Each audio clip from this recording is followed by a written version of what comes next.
Bonjour et bonsoir à tous. Ça va dépendre de l'heure à laquelle vous regardez la vidéo. Et pour ma description, je suis Amjinosh. Je suis votre formateur en Python à One One Code. Donc pour commencer, nous allons désactiver certains panneaux de configuration de les fichiers sont très importants. Nous allons entrer ici dans le file Explorer et nous allons nous assurer d'avoir désactivé ici. Nous allons entrer dans le contrôle panel. Après, nous allons entrer dans le contrôle panel et nous allons nous assurer d'avoir désactivé le file dans le file option ici dans View. Hide extension functional file type. Donc ici ce sont les services de masquer les extensions des fichiers de type non reconnus. Donc nous allons désactiver ici. Et ce qu'il faut savoir pour ceux qui utilisent Mac, Boot ou Linux, vous n'aurez pas besoin de entrer ici. Donc c'est déjà défini dans vos paramètres. Donc maintenant nous allons entrer directement dans le code des variables. Donc je ne vais pas faire un résumé sur l'introduction sur Python. Quand je me dis vous avez déjà bossé, quand vous avez déjà cherché déjà les bases, voir un peu l'historique, un peu tout ça. Donc ici nous allons entrer directement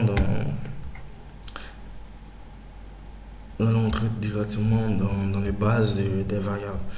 Et je crois que vous avez tous installé Git Bash, ou si vous n'avez pas installé, vous pouvez utiliser tranquillement les commandes de base sur Windows qui est CMD. Ok. Donc nous allons afficher les différents répertoires sur Windows. Donc tapons dir et nous allons créer un dossier Python dans desktop. CD desktop pour moi c'est le bureau, j'ai mon PC en anglais, donc je rentre dans CD desktop.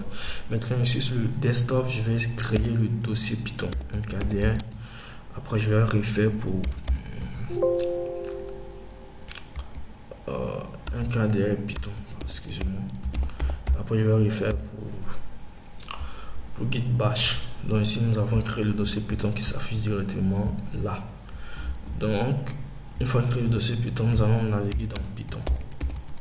Ok, nous entrons dans Python et nous allons créer un dossier où nous allons avoir nos différents codes, nos différents modules. Donc, je vais créer le dossier qui parlera des codes mkdir code py. Okay. J'ai créé le dossier code py et je vais entrer dans le code py. C'est de code py. Ok. Et on voit ici que non pardon. Laisse pour Linux qu'il n'y a rien en PY. Donc je m'arrête ici et je recommence sur Git Bash. Pour Git Bash, les commandes sont un peu différentes de Windows. Donc nous allons afficher les différents répertoires avec la commande ls. ls nous permet d'afficher les différents répertoires. Donc nous avons navigué avec CD desktop dans bureau. Ce qu'il faut savoir, desktop c'est mon bureau en anglais. Chez vous en français vous allez écrire bureau avec B majuscule pour ceux qui sont en français, ou les autres pas, je sais pas. Donc nous allons créer un dossier avec mkdir, dossier Python. Je vais mettre Python 2 pour ne pas créer de confusion entre les différents dossiers. Donc nous allons naviguer dans qu'est-ce qu'il a fait, Python 2, je vais supprimer ici. Ok. Et là, j'ai créé le dossier Python. mkdir Python. Je suis un peu fatigué, je fais pas fort du n'importe quoi. Je vais entrer dans Python 2. Oh non, je peux entrer dans Python. Je sors de Python, pardon. CD. Ok. Je sors de Python, je rentre dans Python 2, excusez-moi. On a Python 2 et si je peux créer un dossier qui va me permettre de déplacer les différents fichiers. Donc j'ai créé le dossier code py, toujours code py. Je rentre dans le code py de cd code py. Ok, enfin dans le code py, les différents les différents codes seront les mêmes à écrire. Les différents codes que je vais écrire seront les mêmes. Donc, ça sera à moi d'utiliser à ma guise. Donc, sachez que les différents codes que je vais écrire seront les mêmes. Donc, vous pouvez utiliser sur CMD comme sur Git Bash. Donc, je sais que vous avez déjà installé le Visual Studio Code qui est là. Donc, je vais pas revenir dessus. Donc, je vais taper ici code et puis je vais nommer le nom du type que je veux coder. Le code peut-être variable .py pour que le fichier soit en Python. Moi, je code par py, ils vont ouvrir la fenêtre sur Visual Studio Code. Et là, je vois ça affiche directement variable.py. Donc ici, qu'est-ce que je vais faire? Je vais m'assurer que le mode autosave est automatisé. Et là, ça va sauvegarder directement les différents modules sans exception. À chaque fois que vous écrivez KJSK et que vous mettez après d'autres thèmes, ça sauvegarde directement. Donc ici, je vais cliquer ici pour sauvegarder directement. Donc je m'assure que c'est activé. Donc j'active ici. Et puis ici, je fais save pour enregistrer le nouveau dossier créé. Ou ça, je peux faire CTRL S. Bon, je vais taper directement save. Et là, on affiche le dossier code PY et on affiche la variable .py dans le dossier code PY. Donc, pour commencer, on peut définir les différents thèmes du bas et pourquoi c'est été écrit ici et pourquoi nous avons choisi parmi tant d'autres. Donc, pour savoir, le UTF-8, c'est la abréviation en anglais de Universal Character Set. Donc, ça permet de transformer le format en 8 bits. 8 bits, c'est les hexadécimales qui nous permet de écrire un peu sur toutes les bases, sur tous les nombres, sur toutes les bases. On peut écrire en chiffres, en lettres, en chinois ou en tout, je sais pas, avec les hexadécimales UTF. Ok. Donc l'UTF-8 c'est le codage des caractères Unicode par différents bits dotés. Donc c'est ce codage qui va nous permettre d'écrire nos différents mots, lettres, chiffres ou autres. Donc avec l'UTF-8 nous pouvons écrire en tout ça de langues, en français, en chinois, en japonais, en mandarin ou en tout ce qu'on veut. Donc l'UTF-8 est très important dans les bases de codage, car sans ça, il y aura des différents mots qui ne pourront pas écrire si nous décidons d'aller plus vite. Donc, c'est important d'avoir l'UTF-8 ici. Et après, il y a le CRLF. Donc, je vais aller un peu vite. Le CRLF, qui a pour définition Carriage Return Line Feed, c'est simplement un retour à la ligne. Donc, c'est un retour chariot, comme on l'appelle souvent, mais c'est cela qui nous permettra de faire des retours à la ligne ordonnée. Et ici, tu vois, je fais le retour à la ligne et c'est ordonné sur les différentes lignes. Donc, c'est ça qui nous permet de faire un peu tout ça. Donc, maintenant que j'ai présenté les bases, nous allons entrer directement dans les variables. Je vais faire ça et je vais rester dans.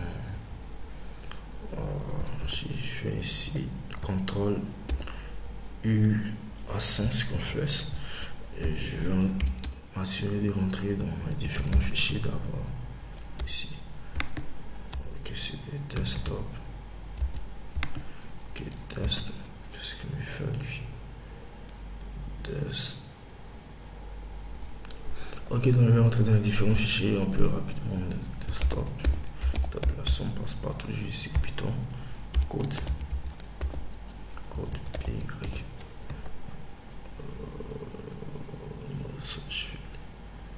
C'est des desktop.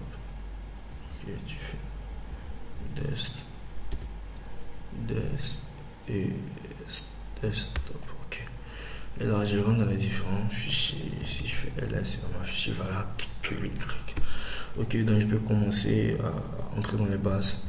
Donc ici, je peux fermer cette fenêtre et je rentre dans variables. J'ai fait un peu les résumés ici, les différents mots, les différentes clés très importants pour débuter le cours. Donc pour commencer, une variable doit commencer par une lettre. Donc une variable doit commencer toujours par une lettre. Ok, donc elle doit toujours commencer par une lettre. C'est très important ça. Je diminue un peu. Donc, commencer par une lettre. Et il ne doit pas contenir des caractères spéciaux. Donc si j'essaie de créer une variable, je fais âge. Que pour commencer ou pour créer la variable, c'est va égale et puis la structure en vue, soit entier, soit c'est égal à un bool pour dire vrai ou faux, ou soit c'est égal à un string, un caractère qui affichera les mots. String, voilà, qui affichera les mots ou autre. Bon, ce sont les différents structures ce sont les différents types standards pour déclarer les variables. Genre B1 ou en float qui pourront dire les nombres à virgule. Donc pour commencer, var c'est la variable. Donc je vais nommer la variable, je vais dire âge. Donc âge ça sera un entier. L'entier, je vais supprimer entier, je vais mettre âge 25. Et si je vais afficher avec print, je mets ici âge, je tape. Et en commande de base, je vais taper Python qui va permettre de lancer le programme variable.py. Et ici, on nous affiche directement 25 qui est l'âge qui est 25. Donc, c'est très important de savoir que les variables commencent toujours par une lettre. Donc ici, si j'essaie de mettre un caractère spécial qui est étoile, et ici je mets étoile, et si je lance, on va en dire une syntaxe erreur. Donc il faut savoir déjà qu'on ne peut pas mettre les étoiles pour déclarer les variables. C'est très important de savoir tout ça. Donc après, nous avons vu ici elle doit commencer par une lettre, ça c'est déjà vu. Elle ne doit pas contenir des caractères spéciaux, donc vous savez déjà qu'elle ne doit pas contenir d'étoiles, de points d'exclamation, de tabulation, d'underscore au début. Et elle ne doit pas contenir aussi d'espace. Donc si je mets âge, espace,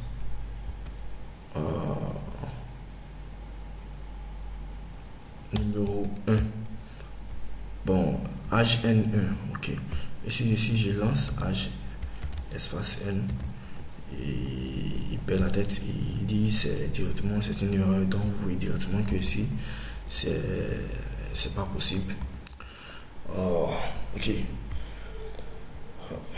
c'est pas possible.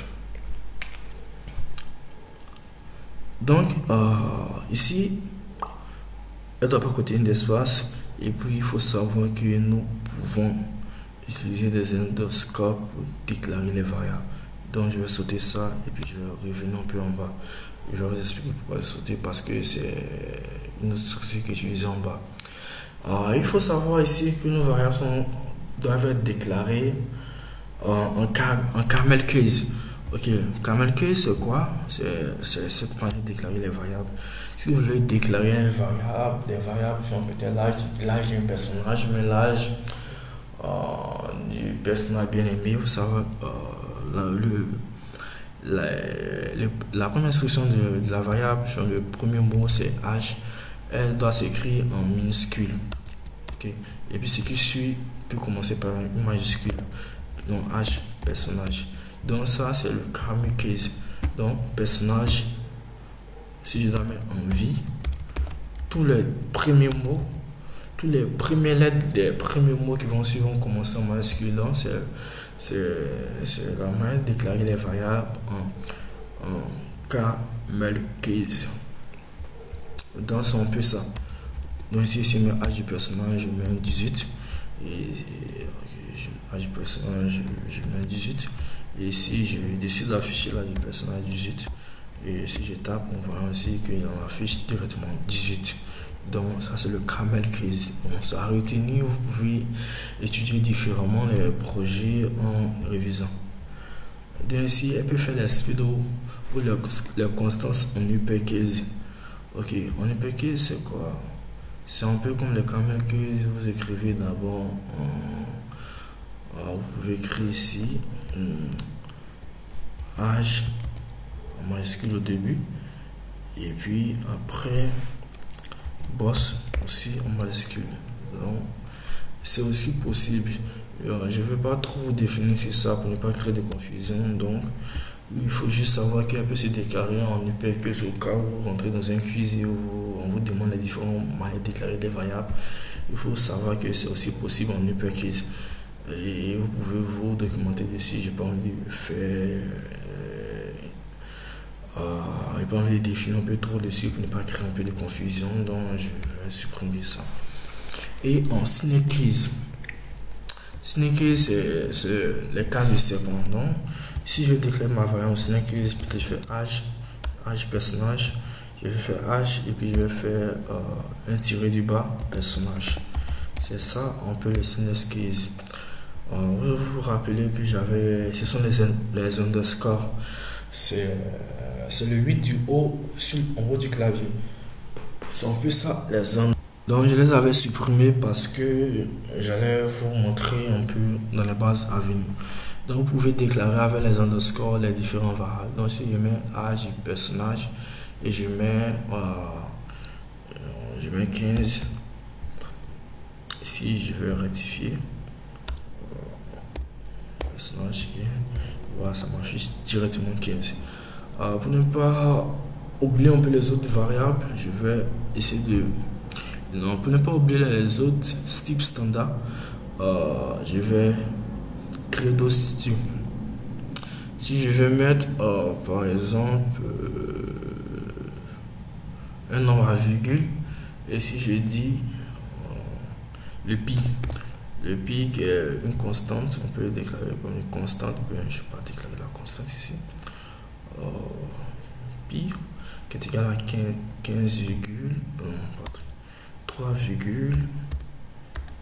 je sais pas trop là, 3,18. Le pic est égal à 3,14. Pardon, je suis un peu fatigué et je un peu. Donc si je vais afficher le pi en caractère à 3,14, ça affiche 3,14, c'est cette chose. Et si je mets ici boule, qu'est-ce que ça affiche? Classe boule. Donc si je veux afficher en boule, je vais mettre truc.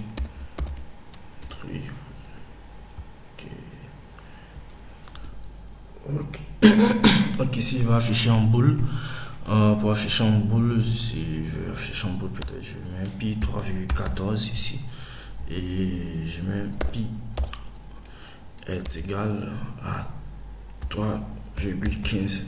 Et là, il va me dire si c'est vrai ou si c'est faux. Parce que le booléen, ce sont les types de caractères qui nous permettent de prendre en compte la vraie ou fausse. Donc, il nous dit si c'est vrai ou c'est faux. Donc, ici, il nous dit directement que c'est faux. Et si je mets 3,14, excusez-moi, je vais faire 3,14. Il va nous dire truc qui veut dire vrai.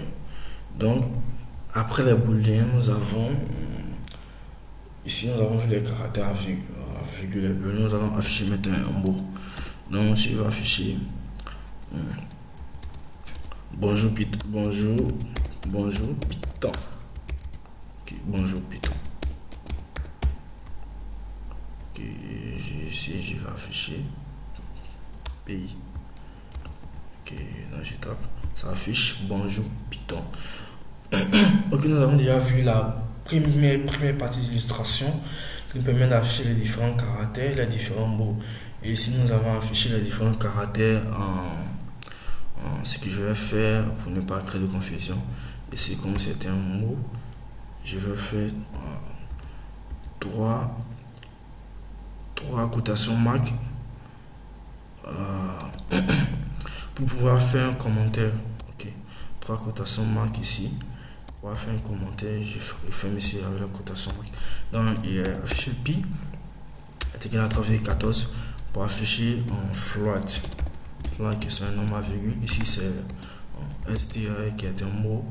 ou une chaîne de caractères. Et puis ici, j'ai mis pi est égal à 14, qui est un entier. Et pi est égal à 3,35 par exemple. Et après je tape print pi égale à 38 pour nous dire vraiment si c'est vrai ou faux, soit true or false, false, pour nous dire si c'est vrai ou faux. Et si c'est print pi égale 38, donc ici il va me dire false directement sur directement sur après avoir lancé le programme. Alors, ce qui est intéressant en Python, nous n'avons pas besoin de déclarer les différents packages. Nous pouvons coder directement en rentrant dans le but du sujet, parce que le langage Python est un langage à typage dynamique qui nous permet de coder directement sans avoir déclaré les différents packages. Donc lui il prend des gens qui ont les différents packages, il les déclare automatiquement. Voilà. Donc pour ne pas créer de confusion, je vais entrer ce qui est ici. Donc je fais pi égale à 35 et je mets ici pi égale à 64. Ici on voit directement qu'il nous affiche face. Donc c'est un peu simple tout début et nous allons entrer dans la deuxième base. Donc là j'espère que vous avez compris les différentes bases en Python. Nous savons un peu comment débuter en Python. Vous savez un peu comment faire un peu le programme. Ce qui est important à savoir, c'est comment réagir en cas d'erreur. Parce que si nous voyons qu'on n'affiche pas directement les cas d'erreur dans les différentes lignes. Donc, pour ceux qui n'ont pas téléchargé les sessions Python, en cas d'erreur, si je mets plusieurs égalités ici, en cas d'erreur ici, on nous affiche ici les différentes égalités. Donc, qu'est-ce qu'ils vont nous dire? On dit ligne 11. On dit ligne 11. Donc, quand on dit ligne 11, vous devez garder vos cams, regarder attentivement, voir un peu les trucs et essayer de corriger l'erreur pour ne pas créer de confusion. Et si je mets ici ça, c'est une erreur encore parce que je ne peux pas déclarer une variable avec un print ici. Print qui nous permet d'afficher, je vais vous dire après à quoi c'est print tout ça. Donc ici, si je mets ici print P majuscule, qu'est-ce que ça fait? Ça nous dit erreur parce que print est non défini. Là, ils vont considérer print comme une variable. Donc, on dit c'est non défini. Donc, ici, ça va chercher que print est toujours en P minuscule. Donc, c'est un peu ça. Je vous ai dit un peu tout. Donc, je crois que vous avez un peu les bases, comment déclarer les variables. Et là, les exercices vont suivre après. Et je vous donnerai un certain temps pour maîtriser un peu tout ça. Donc nous allons entrer dans le deuxième but du sujet. Nous allons essayer de comprendre à quoi sert print, à quoi sert import, à quoi sert str. Non pas str d'abord, à quoi sert type, à quoi sert type. Bon, je mets les espaces ici, à quoi sert import. Ok, donc dans le début je vais vous montrer à quoi c'est tous ces trois éléments qui permettent de déclarer ça. Je vais vous essayer de montrer à quoi c'est tous ces différents types.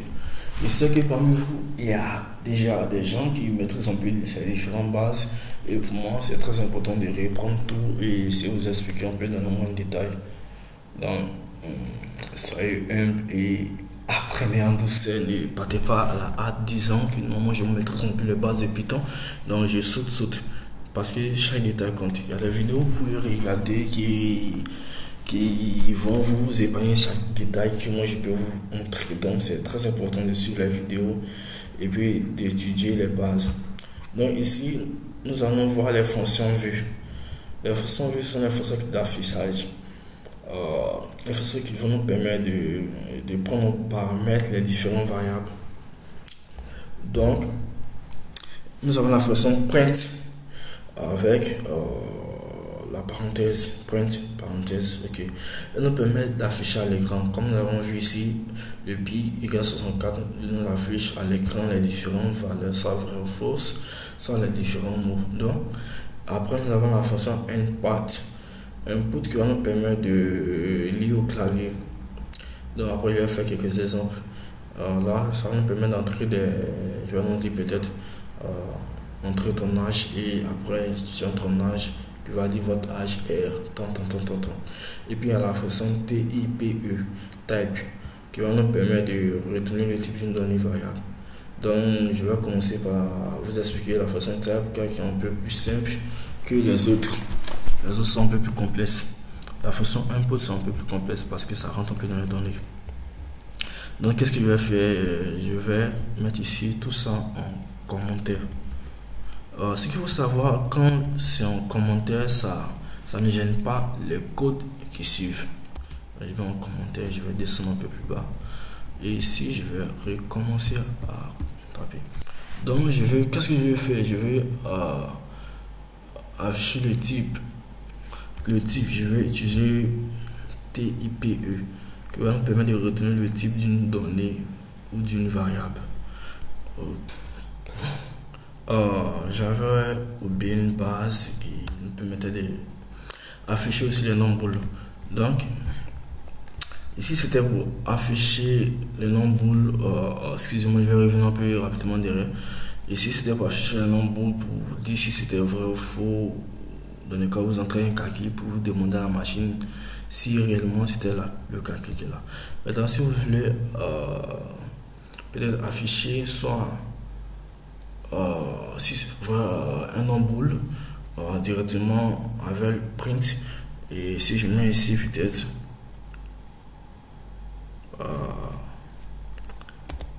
si je vais afficher directement vrai ou faux, ok. Si je mets ici pi égale à truc, donc à ce jour que le truc c'est le T soit majuscule, donc ici je peux directement afficher de print pi, c'est en parenthèse quoi, j'avais juste oublié, je suis plus fatigué. Je dis c'est non défini parce que j'ai mis le P en majuscule ici. Donc je vous dis, quand vous avez une erreur, il faut bien regarder, il ne faut pas vous paniquer, vous regardez, vous essayez de voir. Ici donc ça affiche true. Ici si je mets false, ok, si je lance ça affiche false. Donc là ça affiche true ou false. Ok, vous pouvez afficher true false ou true ensemble. Donc c'est un peu ça. Je vais le placer juste en haut d'ici. Désolé, ça va un peu vous mélanger, mais c'est une autre manière d'afficher face au true. Dans ce sens-là, c'est la même manière dans ce sens. Là, il vous dit directement que c'est faux, directement que c'est vrai, juste pour vous dire qu'il prend en paramètre le nombre. Donc, on était dans les ok, et là nous débutons pour afficher, pour utiliser type dans la façon print. Donc ici, type, il va nous permettre de quoi? Il va nous permettre d'afficher simplement les structures standards. Donc si nous entrons, on va nous dire si c'est un entier, si nous entrons en 3,4, on va nous dire c'est un type float. Si nous entrons un mot, on va nous dire ça c'est un mot.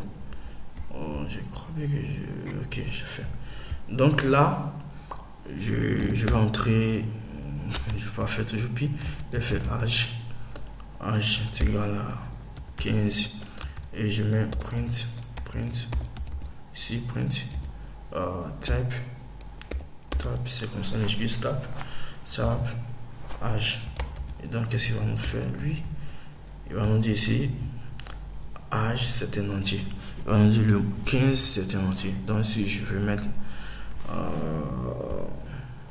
si je vais mettre ici, je vais mettre ok, je vais mettre ok pour ne pas créer de confusion.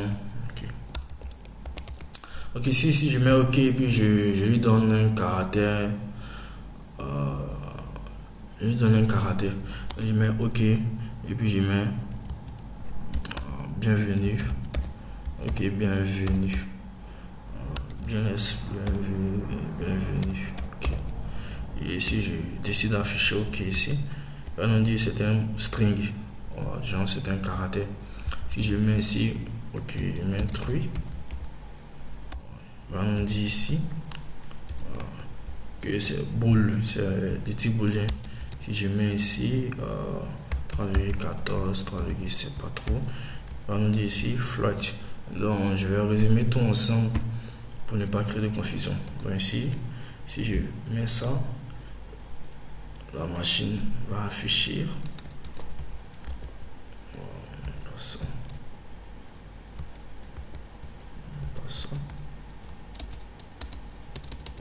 Okay. La machine va afficher ici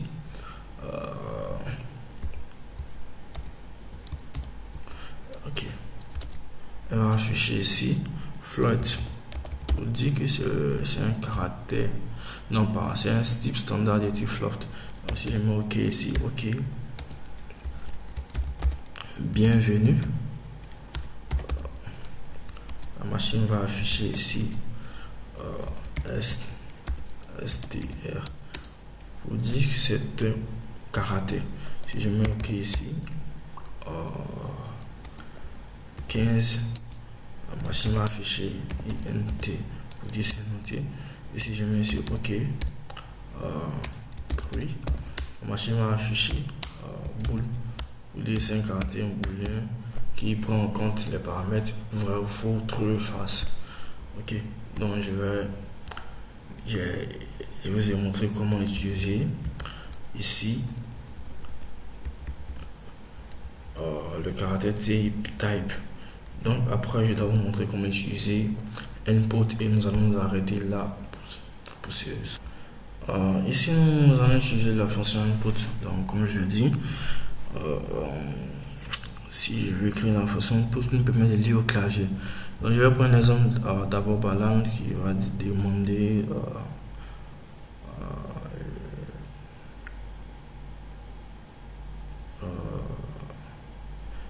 ville, excusez-moi, ville égale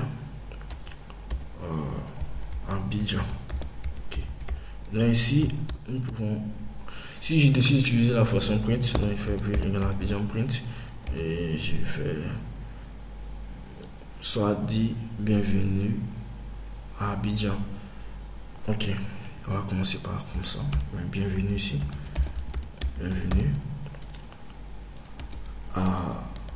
à ok, virgule à ville. Donc, je vais taper ça et ça nous met bienvenue à Abidjan. Donc ici il va juste changer Abidjan par la ville ici. Donc je vais écrire ça d'une autre manière où maintenant on va me demander ta ville. Donc pour faire ça, je vais mettre ici import. Ok, import 5. Ok, ici je vais copier ça, entrer ici. Vous me demandez ma ville. Donc je vais mettre attends, je vais faire le test quand on me demande. Je vais mettre le test quand on me demande le nom de ma ville. Ok, je vais faire ville égale import input, pardon, input, et puis je mets quel est le nom de votre ville. Alors, j'ai deux points ici et je vais laisser ça comme ça. Ok, là ici je vais afficher ici print. Excusez-moi, je suis un peu fatigué. Donc je vais mettre ici print. Il va afficher d'abord un mot qui va définir tout ça. Donc je vais mettre, on peut afficher un mot qu'on veut. On suppose qu'on te demande le nom de ta ville et puis il veut créer un autre dialogue. Et puis le mec va te dire good, tu R. Donc, et puis après il va afficher le nom de ta ville. Tu as le donc, le nom de ta ville. Ok. Ici, donc je vais taper ici. On me demande directement quel est le nom de votre ville. Donc on lit le clavier, tu vois. C'est une lettre du clavier. Donc c'est à moi de taper maintenant ce que je veux. Donc, je vais mettre le nom de la ville, je vais mettre Python. Non, pas Python. Je vais mettre Abidjan. Ok. Et si on me dit quoi? On me dit, ah go, tu es donc Abidjan. Non, excuse-moi. Tu es donc en route. Tu viens donc de... Non, pas je vais mettre... Waouh! Abidjan. Ok, c'est une très belle ville.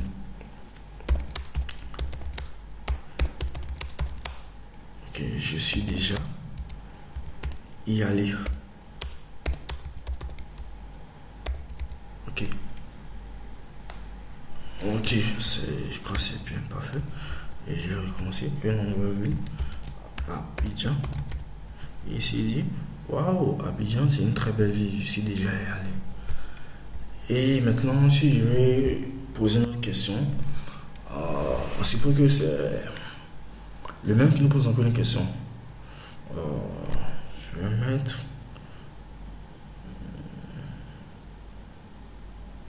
Je peux mettre directement import, pas mettre besoin de ma ville. Je mets import. Connais-tu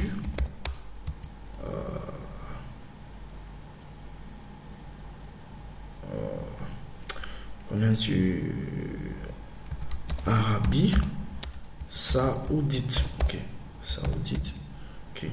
Et si je vais demander tu connais-tu Arabie Saoudite? Et l'utilisateur va me répondre oui ou non. Donc il va me print.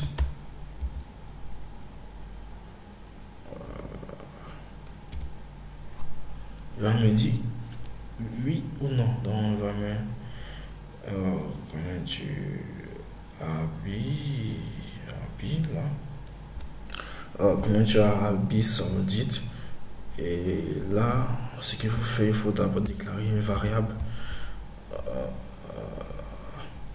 Déclarer une variable. Donc vous pouvez faire ici pour déclarer directement la variable dans import. Vous pouvez faire ici déclarer la variable ici. Je vais mettre une variable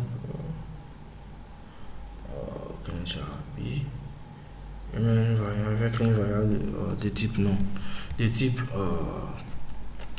une variable de type caractère. Ok, donc je vais mettre ici is, ok, de type caractère.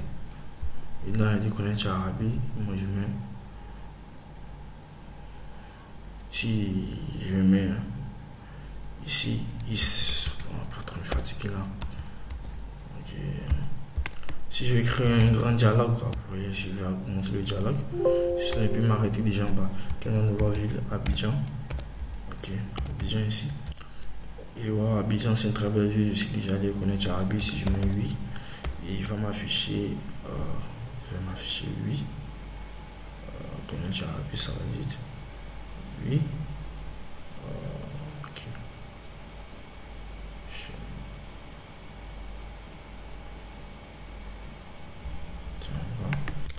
Je suis fatigué là, je fais des erreurs. Edgar.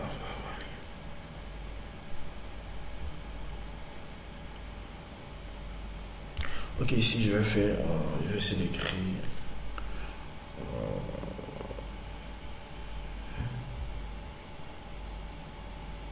Qu'est-ce qu'il va faire? C'est que vous savez, cette manière de déclarer les variables, c'est pas tellement autorisé parce qu'il y a beaucoup d'erreurs qui se répètent. Là, quand j'essaie d'afficher le message, on voit si je tape ça, je mets FF, ça n'affiche plus rien parce que ici, on n'a pas défini le mot. Ici, j'essaie d'écrire ici, d'écrire ici, oui. ça va m'afficher ici. Sinon ici ça m'affiche oui. Donc la meilleure manière possible c'est de la déclarer ainsi. Excusez-moi, je suis plus fatigué. Input et je mets un print input. Je vais mettre Abidjan. J'ai mis oui. Oui. Donc là je peux faire d'autres lectures, je peux créer d'autres mots, d'autres illustrations, je peux faire encore davantage. Donc je sais pas si j'ai d'autres trucs à vous montrer encore. Je vais voir le carnet. Ok. Donc ici, je crois que nous avons vu un peu tout ce qu'on devait voir. Nous avons vu les retours du clavier. On nous dit que c'est de type ça, c'est un type.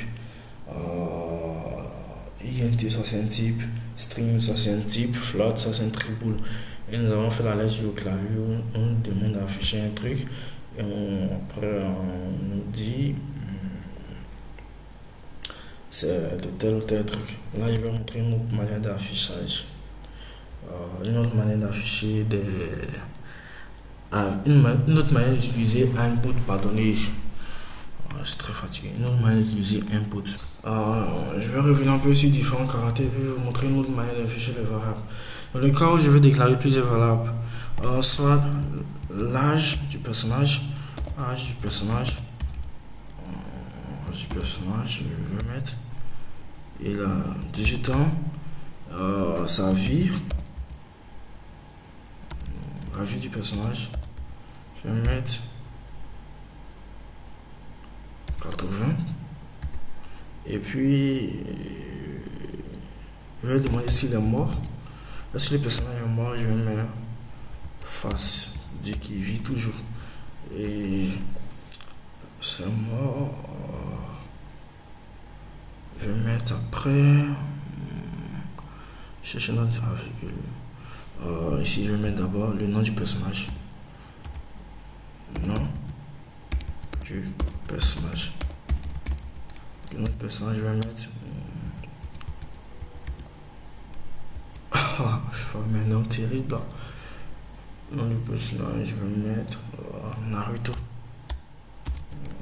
Naruto, très grand fan de manga. On va mettre Naruto. Et après,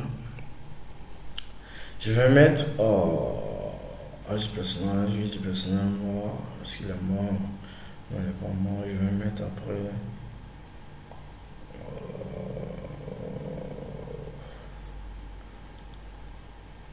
Je vais chercher dans la virgule.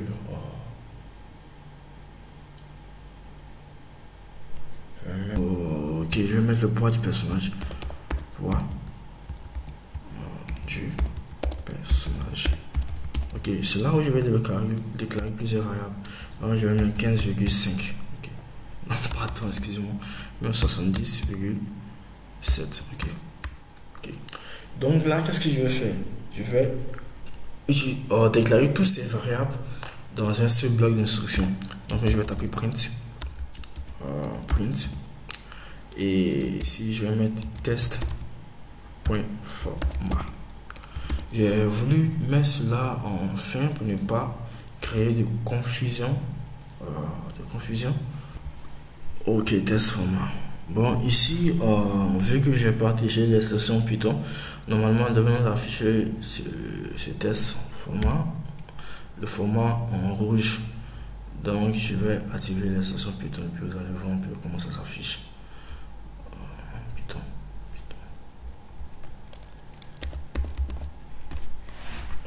Je vais mettre la connexion. Ok, j'ai mis la connexion et je vais l'extension Python. Je vais activer l'extension Python. Je l'ai déjà. Vous pouvez le télécharger. Excusez. C'est très important.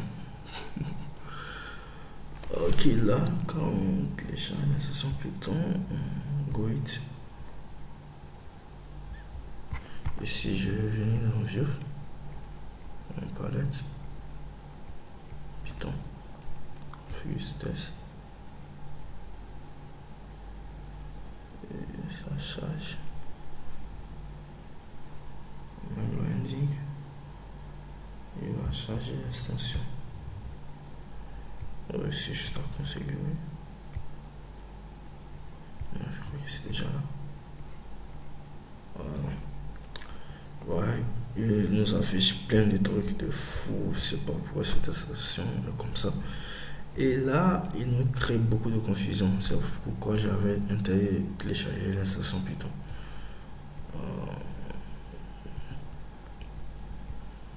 Donc c'est un peu ça.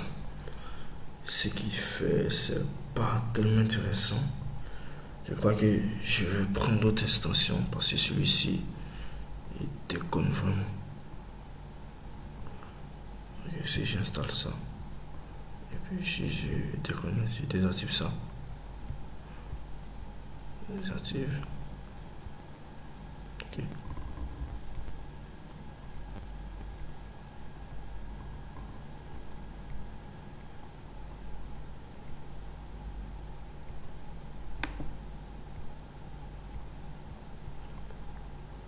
Désactiver.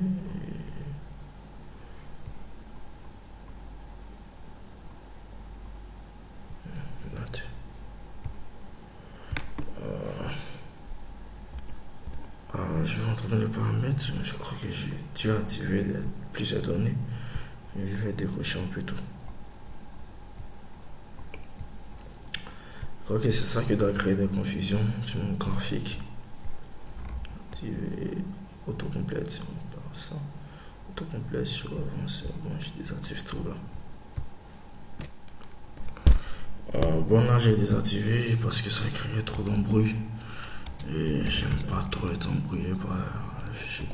De toute façon, si vous avez un problème, soit si vous avez mal tapé une commande, tout ça, l'ordinateur va se charger de vous dire vos problèmes en essayant de taper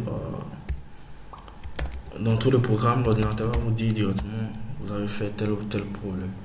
Donc là, ce qu'il faut savoir, que le printers,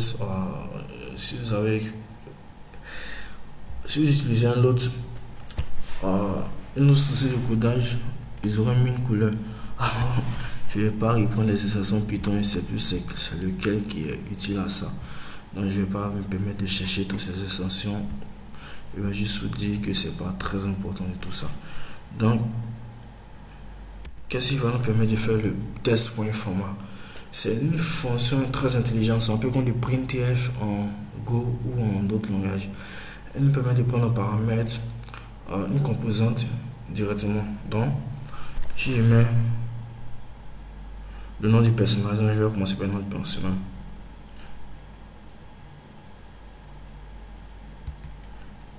Il s'appelle. Bon, on suppose que c'est le personnage qui parle. Et il va dire je m'appelle.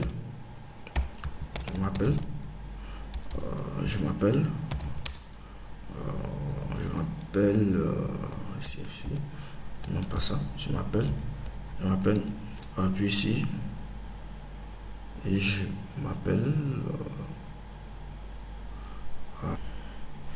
je crois que j'ai fait une erreur.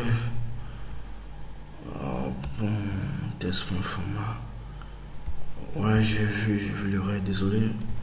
Et ici je vais créer une autre variable, test, qui va nous permettre d'afficher toutes ces variables qui sont là. Ok, je vais mettre, le personnage va dire je m'appelle. Ok, je m'appelle. Puis ici, j'en suppose que c'est son nom, il va dire je m'appelle Naruto. Ok, j'ai 18.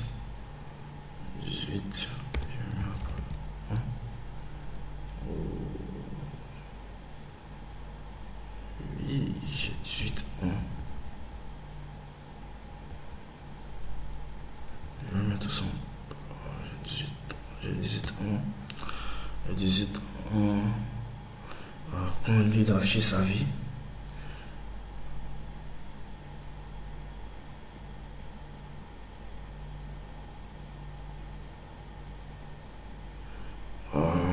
Du bon, je pèse,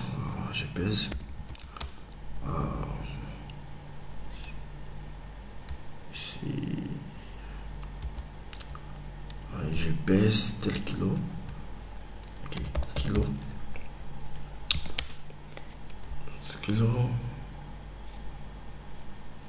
Et puis je vais dire après le combat, contre peine ma vie était de non pas de, sinon je vais afficher en mode pourcentage là, ça m'arrange pas. Donc je vais dire ma vie après le combat qu'on paye, j'avais une vie de, ma vie était 18 après le combat qu'on paye, ma vie était, voilà, était 18, était 86. Et puis comme ma vie dit qu'il n'est pas mort, je ne suis pas mort, non. Moi c'est false.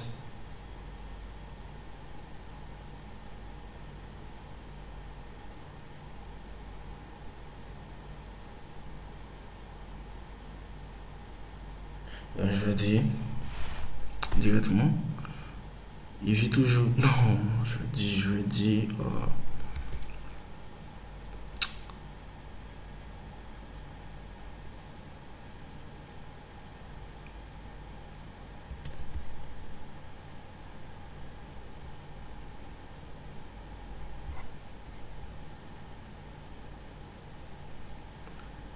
je suis sorti vivant, je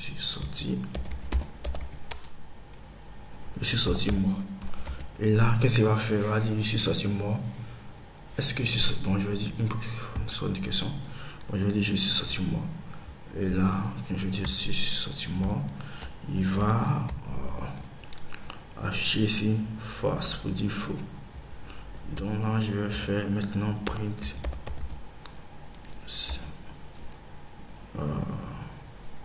test point format. Okay. Et là, qu'est-ce que je vais faire? Je vais afficher les différents paramètres ensemble. Donc je vais mettre le nom du personnage ici, nom du personnage. Après je mets la virgule. Ok, là je mets le nom du personnage. Je m'appelle, il va le nom du personnage et âge du personnage. Et après je pèse, je poids du personnage, et après le comment complet ma vie était de vivre, et puis mémoire. Ok, donc là si je valide ça là, qu'est-ce que je fais? Python variable .py. Ok, là ça prend un paramètre. Et ici je vais ici mettre une parenthèse. Voilà, ne pas coller les deux. Ok, je tape. Et là qu'est-ce qu'il fait? Il dit je m'appelle Naruto, j'ai 18 ans, je pèse 70,7 kg. Je mets des parenthèses pour pas perturber. Ok. Je m'appelle Naruto, j'ai 18 ans, je pèse 70,7 kg. Après le combat contre peine, ma vie était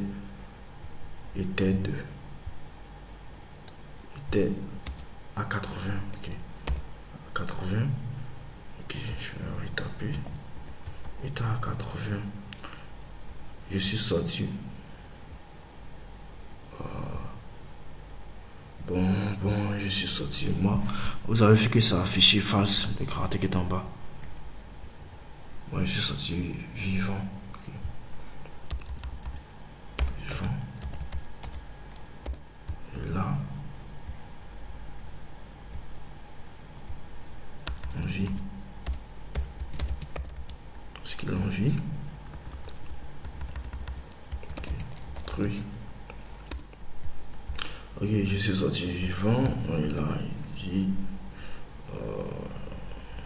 Non, oui. Donc quand vous avez une erreur, il suffit de bien lire mes lignes 47 à me situer l'erreur et à me dire le name more is not défini. Donc ici, c'est pas été défini. Donc je vais mettre le nouveau caractère que j'ai défini en vie. Donc si je lance, tout est parfait. Donc il dit là, je m'appelle Naruto, j'ai 18 ans, je pèse 70,7 kg. Après le combat contre Pelle, ma vie était à 80. Je suis sorti vivant, vrai. Ok, truc, c'est vrai. Donc là, je vous ai montré les différentes manières de présenter les variables. Et je suis allé tellement en profondeur que j'ai mis beaucoup de temps sur cette vidéo. Et là, il est déjà 2h47. Je dois me lever très tôt pour la NAN demain. Donc, j'ai vu tout ça. Vous devez récapituler, vous devez bosser davantage. Je crois que dans les jours à venir, vous aurez des exercices à me donner, différents exercices à faire, Ok. Donc, après ça, je vous dis merci d'avoir visionné ma vidéo. Je crois que j'ai parlé de tout, et de tout. Et si j'ai même parlé de la déclaration de variable ici en écrivant des différents mots à l'intérieur. Vous avez vu, on peut de tout. Donc vous avez juste à reprendre les vidéos, à bosser et à étudier en fonction. Et je vous souhaite bonne chance pour la suite et donnez-vous au maximum parce que le codage c'est pas facile. Ouais, les 2h47 et je dors pas, j'ai bu du thé noir et c'est vraiment parfait tout ça. Donc je vous remercie pour le visionnage. Bonne journée à vous, bonne soirée et que Dieu vous bénisse, Dieu vous garde et continuez de croire en vos rêves. Et à la prochaine vidéo.